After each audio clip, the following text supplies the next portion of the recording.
Just like you don't walk into a pharmacist or chemist and just buy any drug because you like the package. You are guided by pharmacists and doctors as to what you require to deal with the ailment in your life. You don't just pick books on the shelf and start reading. It's good to listen to specialists in the field of concern to recommend materials for you that you must have tested that can be of help to you. If you don't have respect for the prescriptions of doctors, you are heading for devastation. You just buy anything. You have side effect, front effect, head effect, back effect, and then grave effect. You don't walk to a chemist store and just pick on anything and say, I just like this color. I like this drug. Wrong medication must have killed too many people. And it's still killing people up to now. The same way, wrong books have boxed many destinies. They are hooked up in a box. They can't express themselves anymore. Has it ever occurred to you that Charles Darwin was a seminarian? He was a seminary student. When he picked a book and the book turned his head, and immediately he caught a view that creation is a subject of chance and chemical commotions. And creation is a continuous thing. And so someday, whatever you see today will grow to become another thing. He caught it from a book. Somebody was training to be a priest. Now he became an apostle of Satan. By his hand, apostasy swept across the entirety of Europe from a book. How true then? A wise man once said, you are the same that you are today in 5 years' time, except for two things: the books you read and the people with whom you work. It's not just about reading. Take it, what ye read. Because what you read today is what they will read on you tomorrow.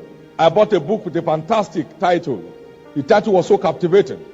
The Fire of the Holy Ghost, something like that. And by the time I was going through the book, I got to a point, I was so angry. I took the book, I started crossing it. It was just molesting the Holy Ghost. And yet the title was so captivating. It was an unrecommended text, but I picked it up. Thank God I'd read other things before.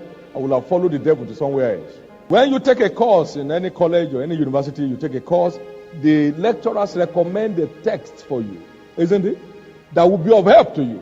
If you don't believe in his recommendation, you are not likely going to make any serious mark in his course. Because he will test you based on the content of the materials he has recommended. They must have helped him at one point or another.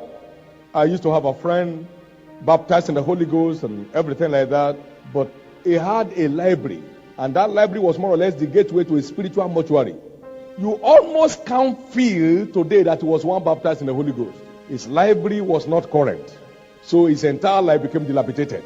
It was not moving with the cloud. Yet he was reading.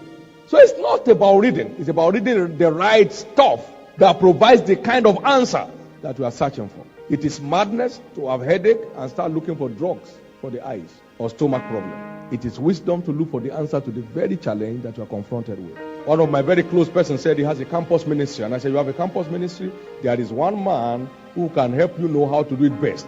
Look for Bill Bright and all his materials. That's what he lived for. God showed him from heaven and improved it on the earth. Look for him. You will glean into the insight that he had that made it work. You are calling to healing ministry. Look for those with proven healing ministries. Check out their materials and all that are related to what they do. And in no time, you find your potentials coming alive. You are confronted with the challenge of church growth as a pastor. Look for people who have proved scriptural principles in growing a healthy church and plug into them. And you find the same grace just flowing on you. It's wisdom to reach out for appropriate materials, not just reading. Take heed what ye hear, Jesus said.